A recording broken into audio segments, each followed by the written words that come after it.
Good morning, everyone. Can you hear me? Can you hear me?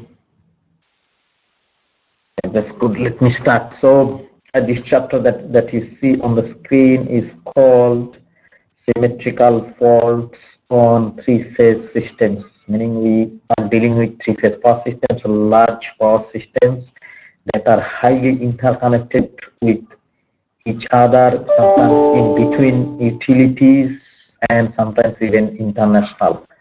So any time sooner or later, we don't know if fault can happen, and if a fault happens, there are different types of faults that happen in power systems. We need to understand those faults. We need to analyze those faults. We need to detect those faults.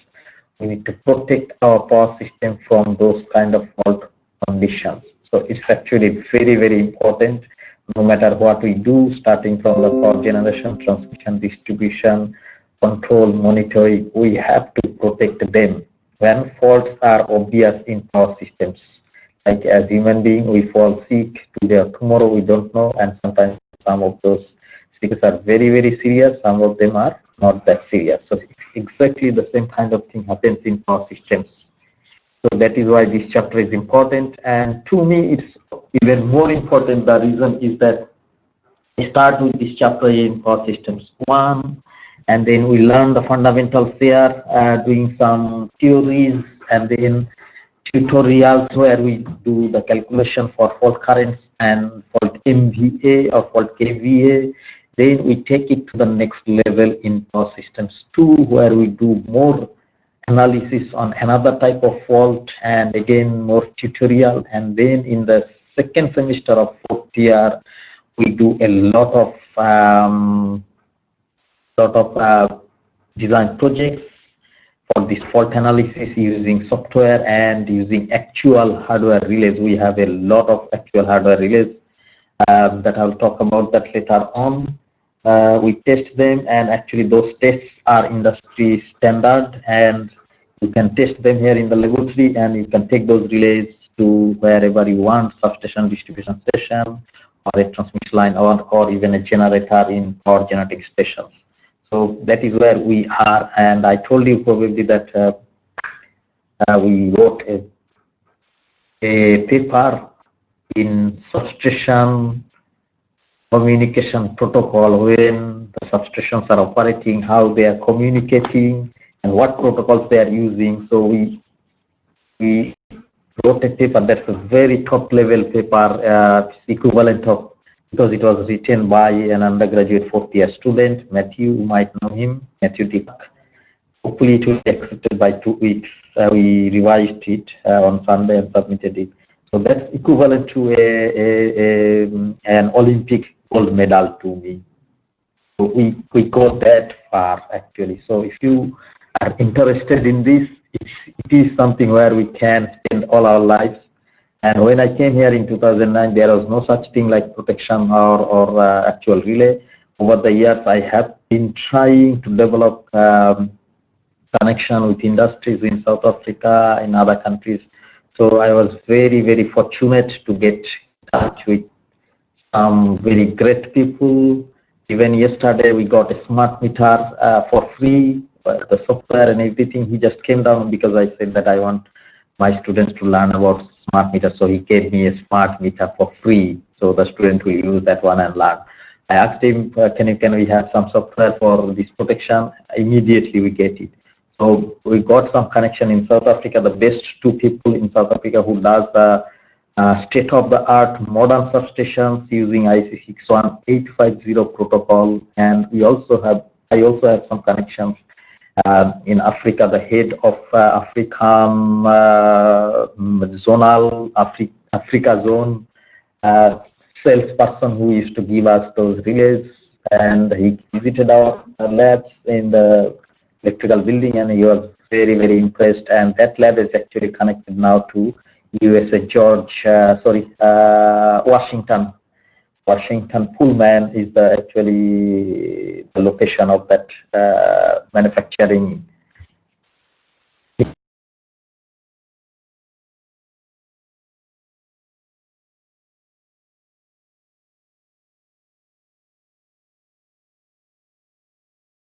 Yeah. So thank you for very much for joining. I see the number is 13, maybe it's actually 12. So I'm going to start with this one, but this chapter is very, very important. Although we covering starting from the basics, trying to understand what happens, and then we'll apply in step-by-step manner. And it goes to PhD level actually. I have two PhD students working in this.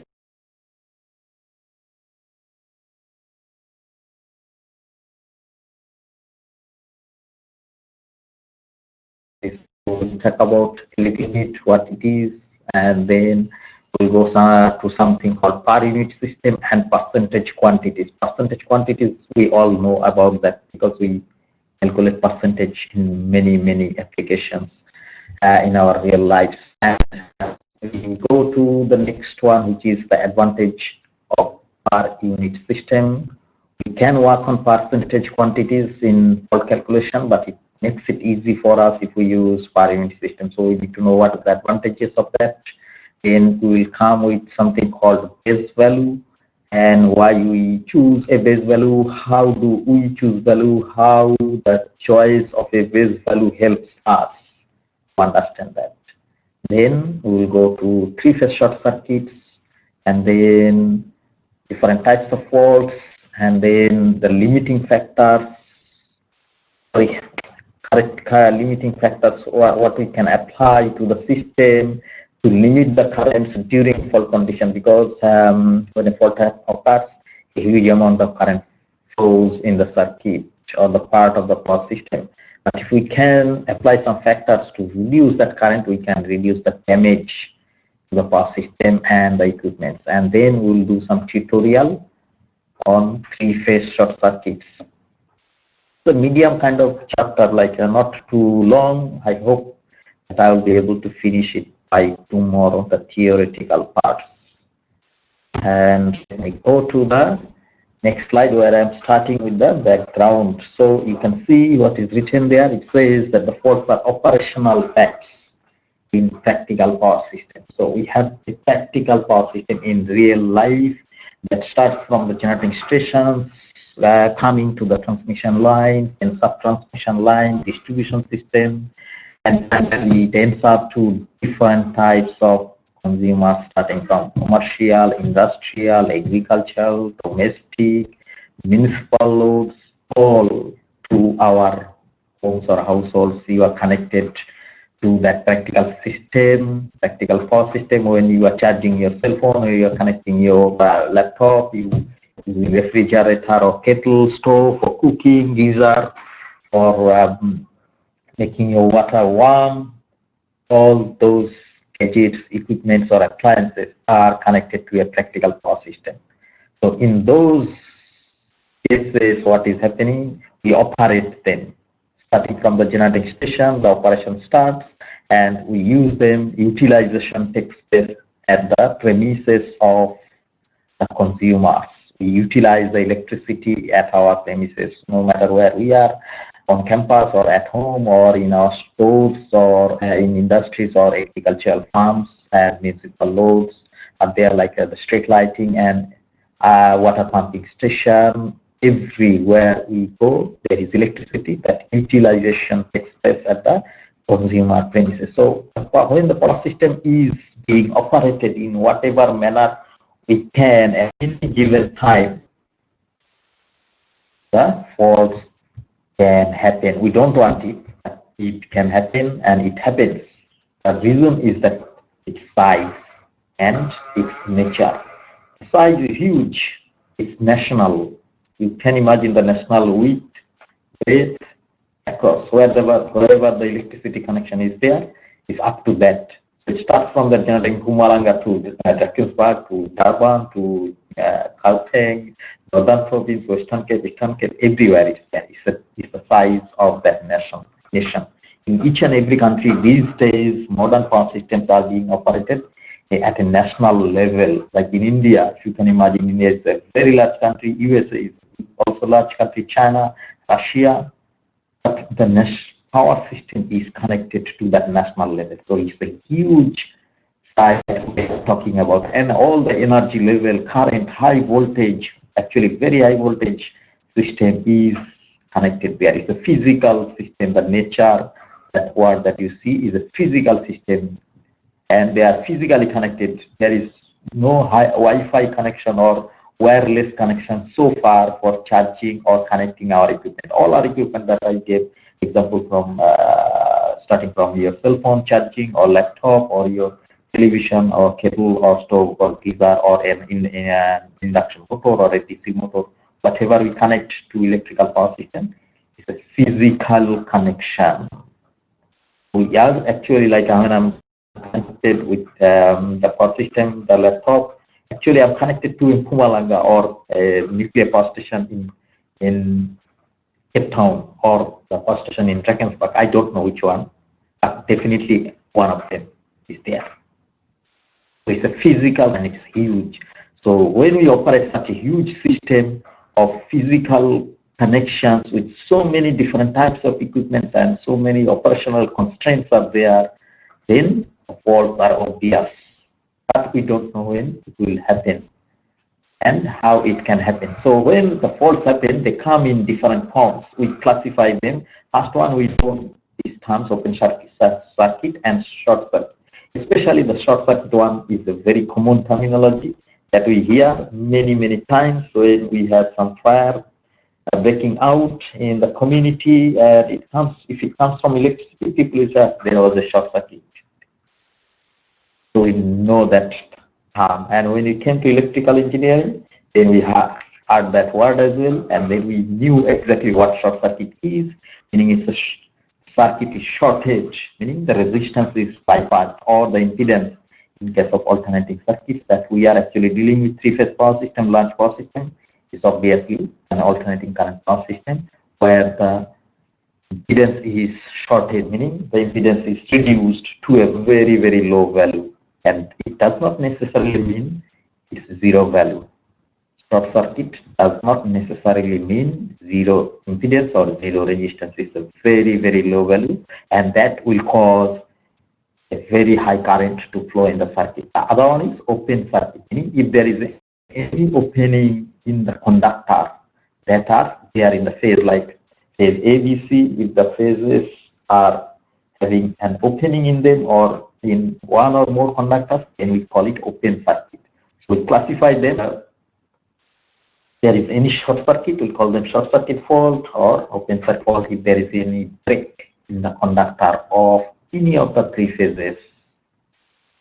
Open circuit and short circuit. And there is another classification which we are going to deal with more in terms of being in electrical engineering. We call them symmetrical fault and asymmetrical fault. Two different types of faults are here, which are also related to open circuit and short circuit. So for example, if we have an open circuit fault, we will have actually an asymmetrical fault. So asymmetrical fault actually comes from the open circuit fault.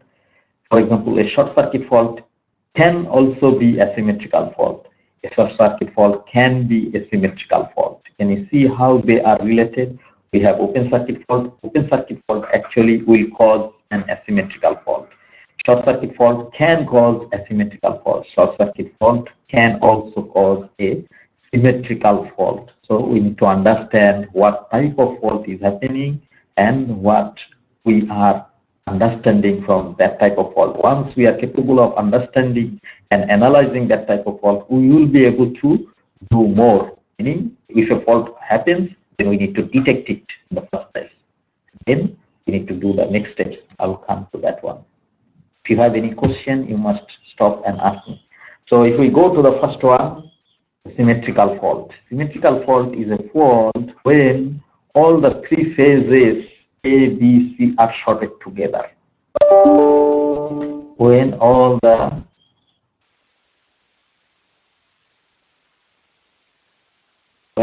the three phases are shorted together, as you can see on this diagram, what we have is a supply side, meaning it can be a generator at the generating station or it can be a substation. Does not necessarily have to have a generator in it. It still can be supply side, like when we have a socket at home, it's the supply side. So from the socket, whatever you're connecting, going to a load, meaning I'm connecting to a fan or a television or a kettle. So that's the supply side and the kettle is the load. for the television flow. So for a three-phase system, it can be substation and loads are going to different types of consumers, equipment or devices or appliances. So if we find that all the three phases are shorted together, then we call it a symmetrical fault. Not only that, if we find if all the three phases are grounded at the same time, if all the three-phase conductors are grounded at the same time, then we also call it a symmetrical fault. Why we call it a symmetrical fault? I'll come to that one. So first, let us remember that if we have three phases, all the three phases shorted together, we get a symmetrical fault. If we get all the three phases grounded at the same time, this is a symbol for showing that the conductor is up or conductor is grounded, or this is the symbol for that conductor is connected or shorted to the other phase B, and B is shorted to C. So we can have these two different. Now, why we call them symmetrical fault? See the word symmetrical faults there at the top, and when we start with a system like our generators at the generator stations, we have three-phase generators and we can have them in three-phase voltages VR, VY, and VB, meaning the phase voltages are having equal magnitude. So their magnitudes are same. So the magnitudes are same, and the phase displacement between the phasors are 120 degrees from each other. So meaning R and Y displaced by 120 degree, Y and B displaced by 120 degree, B and R they are displaced by 120 degree. So that gives us balanced system. So when we have a symmetrical fault, meaning we started with a balanced system, a fault happens, meaning all the three phases are sorted together, or all the three phases are grounded at the same time or arced at the same time, will give us a symmetrical fault, means the magnitudes of the voltages after the or during the fault condition, the magnitudes of the fault, the magnitudes of the voltages will remain the same, and the phase displacements between them will also remain the same. It won't change because of the fault. If the fault happening in the power system does not change the magnitudes of the voltages and the phase displacement between them, they as they were in the beginning, meaning they have equal magnitudes and they are displaced by 120 degrees from each other, we call those faults as symmetrical faults. Meaning if we have a three-phase fault, then the voltage magnitudes will remain the same and they will still be corrected by 120 degrees in the phasor diagram. If we have all the three phases grounded at the same time, then we also get the symmetrical fault, meaning the voltage magnitudes will remain the same and the phasor displacement will be by 120 degrees. But it is the different thing when it comes with asymmetrical fault. So what I did here for this, like I said, we did do some simulation. This is an example of a simulation that I did for demonstration in this class using a software that we had. It's a very high level software, industry level and practical power system level software that are used by many industries like ABB, Siemens, all power generating stations in different countries, China, India, America, UK, Saudi Arab, Malaysia, Iran, all those. It's called RSCAD and it's very expensive. It costs like 5 million rand. The software itself is about 1.5 million rand. So that is the software that I used here to demonstrate this fault condition and things like. So we have a source side, supply side. I have a three-phase generator, for example, and it's operating at 88 kV. And I used a transformer to step it down to 22 kV. And the transformer is delta star and it's having neutral connection and all those stuff that we discussed some other time. And then we have transformer, current transformer and potential transformer for protection. So when we have to protect them, we have to use some protective transformer. We have to measure these voltages 88 kV or some hundreds of amperes of current. We cannot use simple 5 ampere emitter or 120 volt or 240 volt or 400 volt voltmeter. We have to use transformers to step down those voltages and currents to be measured for controlling and monitoring purposes. So we use current transformer, potential transformer, and then we use something called breaker, circuit breaker, because it's high power, high current circuit. It's not like the current and voltage that we deal with at our homes, which is very small, 5 ampere, 10 ampere or so, and the voltage is 240 volt or 220 volt. And if we go to a little higher, which is 400 volt or 380 volt, still the current will be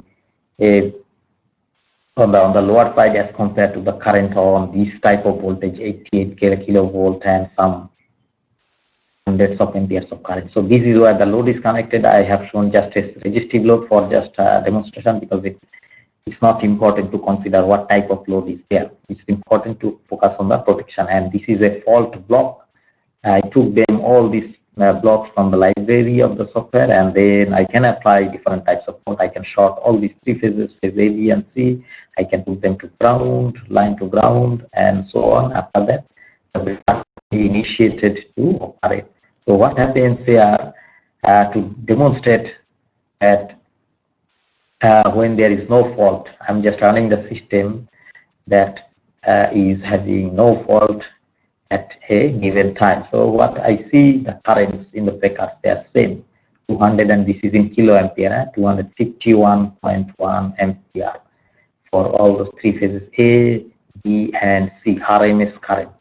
And if I measure those voltages here and the nodes there, these three phase nodes, I get the voltages to be the same, 50.45, 50.45, 50.5, exactly the same. And I am also plotting them to see, and they're going this because these are instantaneous values. You must always remember that when we use a meter, we just see instantaneous value at any given instant. But if we plot them, we can see what has happened from time t is equal to 0 seconds to time t is equal to 0.2 seconds. So it remains constant when there is no fault. And the sine waves, I also wanted to look at the sine waves of those breaker current, 250 ampere, and then they are all same magnitude, separated by the same angles from each other. And I wanted to see the fault currents are leveled by IA, IB, and IC. And as there is no fault, the fault current values are actually 0. You can see the leveling here is telling us that it's very low, actually it's 0. So when we have no fault, the currents are same, voltages are same, they are maintaining the constant values. Now I showed that current here again to show you that current was not there. This is the current in sine waves. This is the RMS currents. So it's straight line maintaining for phase red, yellow, blue, ABC. You can see that one as well. But when we apply a fault, this is where I'm applying a fault at 0.1, I think it's 0.01.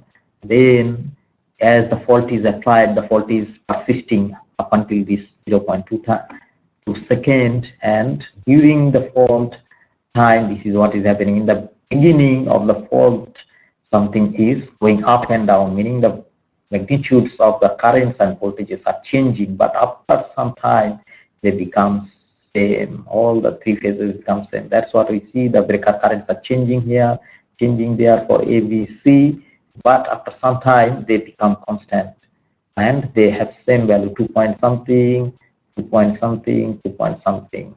And if we go to check the voltages also changed in the beginning when the fault was applied, and then after some time we find that the voltages came down from the 50.45, now it is 30 something is the same, it's the same. So when the symmetrical fault is applied, the voltage magnitudes changed, but they still remain the same. All the three phase voltages, they are having the same voltages, and also the currents are same, all the three phases. So that is the demonstration of a symmetrical fault. When we apply a symmetrical fault, the voltages and currents will change, but they will still have the same values in terms of their magnitudes. Right? So if you have any question, let me give you 2 minutes to ask any question before I go to asymmetrical fault.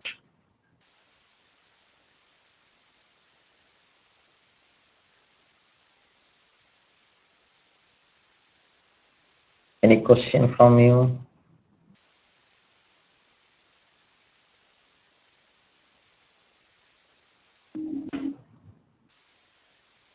Any question?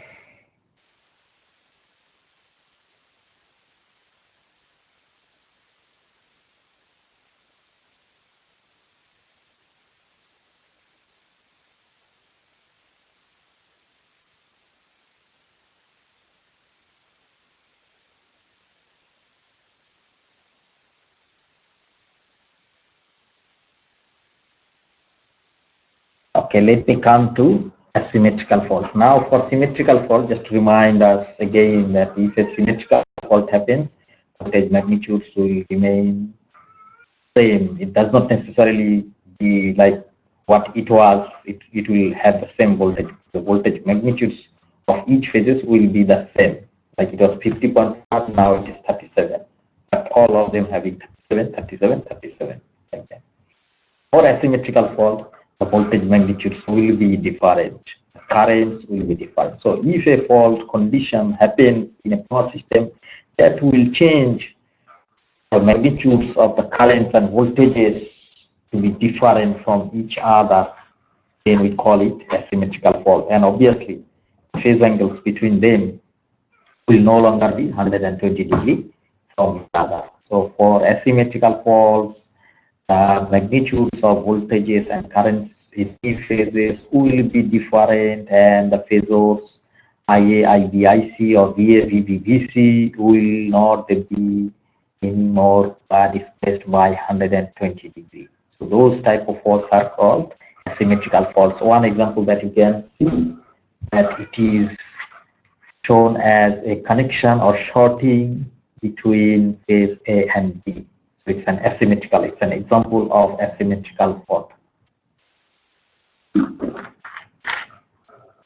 Using the same diagram, there is supply side and load side. So the conductors between phase A and phase B, or line A and line B, are shorted, giving rise to an asymmetrical fault. It can be between B and C as well. It does not necessarily mean that it has to be between C and A. So if any two phases are shorted at any given time, it gives rise to an asymmetrical fault. Now, it can come in another form. If we find that one line or one phase is grounded, other two are fine, there is no ground connection. They are not shorted, A and B are not shorted, but only one phase conductor or one line conductor is grounded or arced.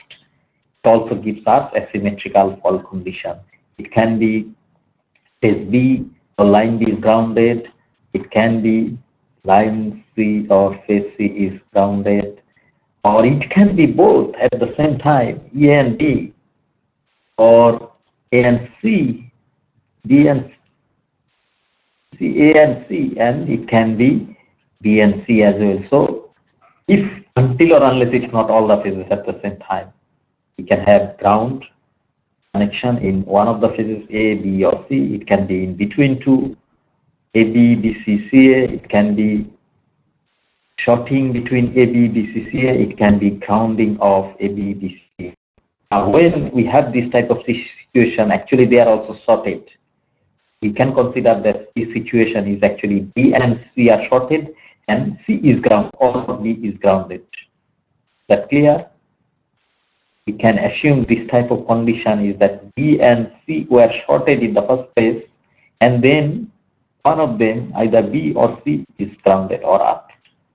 That gives rise to the same that is shown on the diagram. So all these conditions give us asymmetrical. On top of that, we can have an open in one of the conductors together with one conductor grounded. And then we can have two conductors having breaks in them. And we can have one break, two grounding. And then we can have one break, no grounding, two breaks, no grounding, also give us rise to asymmetrical faults. So you can see for symmetrical fault, only two different conditions were there. But for asymmetrical faults, there are so many. For symmetrical faults, we have had only two conditions, meaning if all the three phases are shorted together. That's the first one. And if we have all the three phases are shorted together, and if any of the phases is grounded at the same time, then we have symmetrical fault, and that would cause voltage and current to remain the same in terms of magnitude. The phasors will be displaced from each other by 120 degrees. But when it comes with a symmetrical fault, so many variations. And that is why in our practical power systems, what we find, asymmetrical faults are common. It happens because there are so many different types of configurations or conditions that can happen to give rise to asymmetrical fault. But for for symmetrical fault, it's only two different configurations that should happen to give rise to symmetrical fault condition. That is why symmetrical fault conditions are not that common. Let's say 90% time or 90% of the faults are asymmetrical in power systems, while 10% or even less than 10% are symmetrical in nature. That happens. But again, we have to remember that the common ones are, meaning the asymmetrical faults are less dangerous as compared to symmetrical fault. Because if a symmetrical fault, meaning if all the three phases are short circuited together, it's severe fault. But if only one phase is grounded, which is an asymmetrical fault, it's not that severe. It's like our human body, I was telling you, more often we get less serious illness like flu and this and that, not that COVID, running stomach, headache, we don't care much. These are common. But if we have some serious, like let's say cancer or something, that doesn't come every day and goes away. And that is serious. It's like that. So common faults are not that severe in terms of damaging the power system and its equipment. But symmetrical fault, which is not that much common, but it damages our system more and more as compared to the asymmetrical fault. Now for asymmetrical fault, I am showing you an example from the same software. We have applied a fault on phase A, meaning I have grounded the phase A, meaning the current will increase now. You can see the black one is the phase A current, other are red and blue. They are still maintained at 0. So the current has increased, and you see there what has happened on the line currents. The phase A current has increased, while the other two currents are still high, but not as high as the phase A current. And what is happening is here, the breaker A current is shown there, which is almost like 1 ampere. Breaker B is much less than that. Breaker C is a little higher than breaker D. But what is noticeable here, all the three currents are different. They are no longer of same magnitude because of a ground condition introduced as an asymmetrical fault into that system, that diagram that I showed you. So currents are now different. If we look at voltages, these are the voltages for phase A, phase B, and phase C. And you can see this is 50.2 something, and this is 47 point something. This is 50 point something. The voltages are also different. The voltages and currents are different in case of asymmetrical fault. Whenever it happens, in this case, I applied a fault, meaning I grounded the phase A to check what is happening in terms of fault currents and the voltages in three-phase system. Is that clear?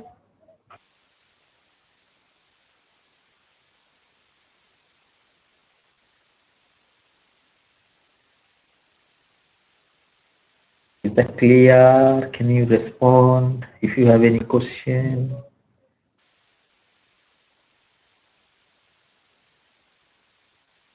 No question. What is happening? Let me go to the next one. Now, short circuit. Whenever a short circuit happens, the current will be very high, and we say that it will exceed the normal or the rated current. Meaning, under normal, for example, you have a kettle that is connected to your power plug, and it's drawing some current according to its wattage. If it is 1500 watt, it will draw current according to that. If it is 1000 watt, it will draw current according. But if a short circuit happens in the kettle, then it will draw more current as compared to that 1000 watt or 1500. Whenever there is a short circuit in our power system or part of the power system, it will definitely draw a large amount of current as compared to the normal current. The reason is that we have short circuit, meaning we have a short circuit condition, meaning the impedance is reduced. When we have a voltage and impedance, we can calculate the current. When the impedance is reduced because of the short circuit condition, then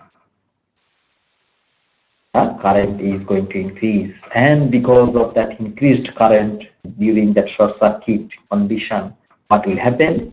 The equipment will get damaged. That's why we see when a short circuit happens, the equipment is burnt down.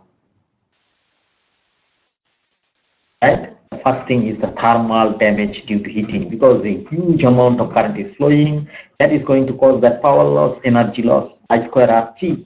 I square RT, I is very high now because of short circuit, the impedance is reduced. So that thermal damage is obvious. That is why we see the motor is burnt down because of short circuit condition. So it's a serious damage. We actually lose those equipment even if it is a big generator, small generator, or other appliances or equipment that we connect to our power systems. When we have a short circuit, in most of the cases, it's gone. So the first thermal damage due to large amount of current flow during short circuit is the one, and it's serious. The second one is the mechanical damage. The mechanical damage comes along with this thermal damage. The reason is that when we have excessive current flowing through the conductors, as we know that when we have a conductor carrying current, what happens? The magnetic fields set up there. Field is also very high, very strong, and that actually destroys.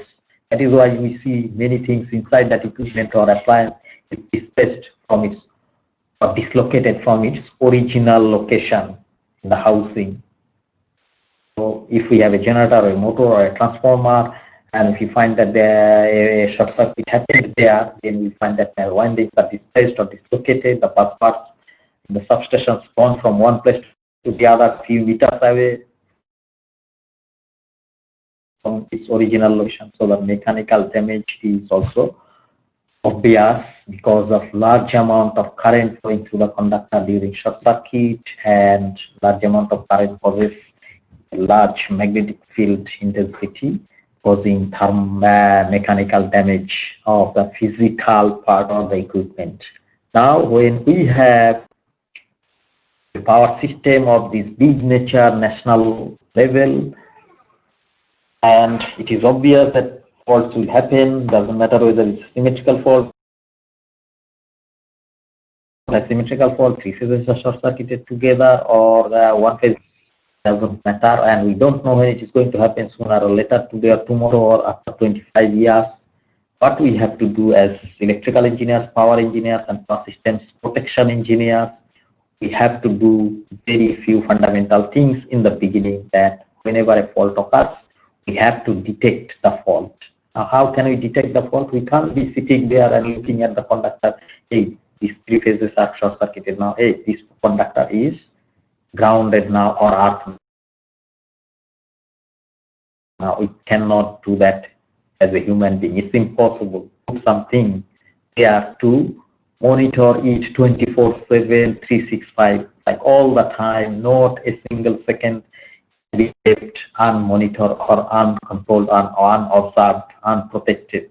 So we put something called relays, and we use the word relay here. It comes from that word that we have learned in school. When we have a relay race, the same word, that relay. There is a logical reason for that, why you call it relay. So we call these relays as protective relays, because these relays are used for the purpose of protection of our power system equipment, power system appliances, and so on. So we call the power system protective relays that are used to detect any fault in power system. So if a fault occurs in a power system, it has to be detected, and they are detected by protective relays. They are detected by protective relays.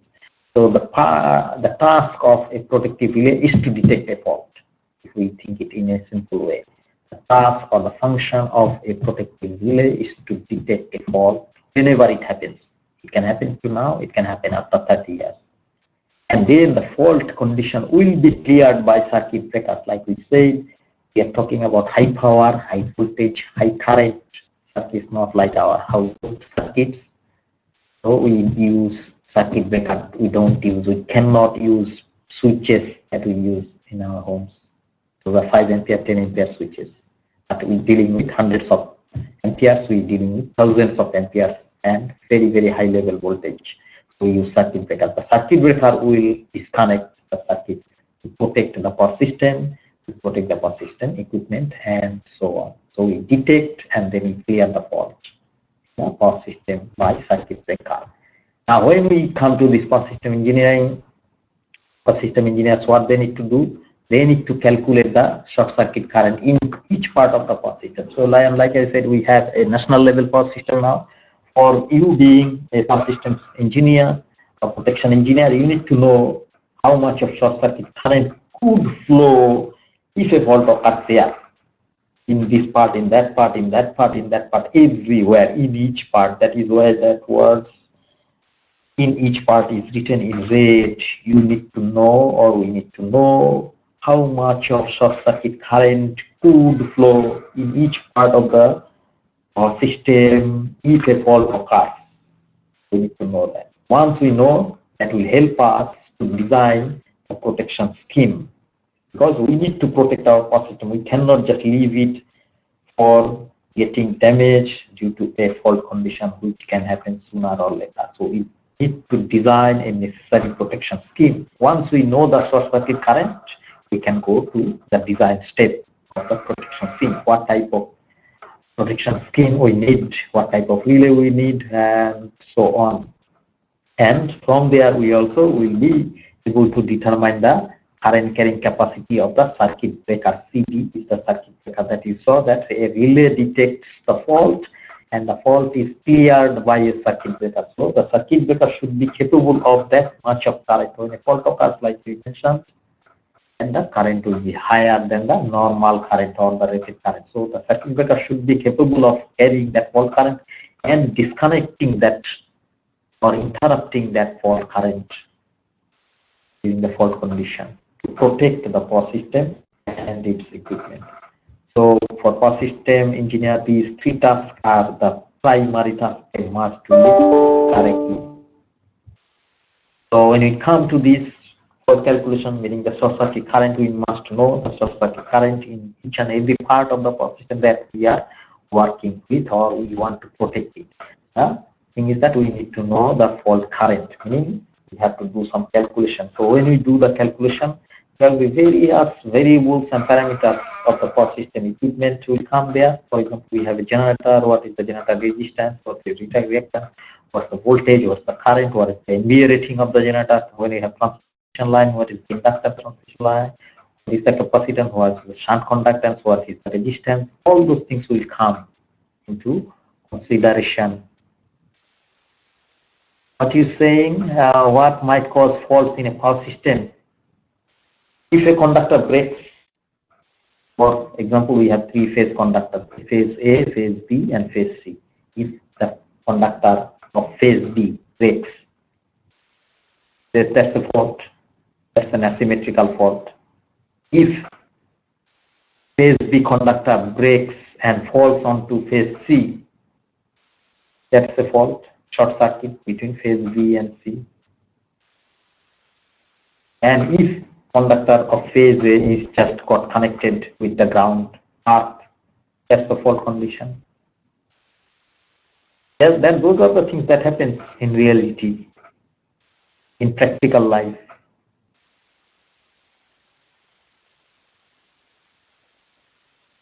Is that clear?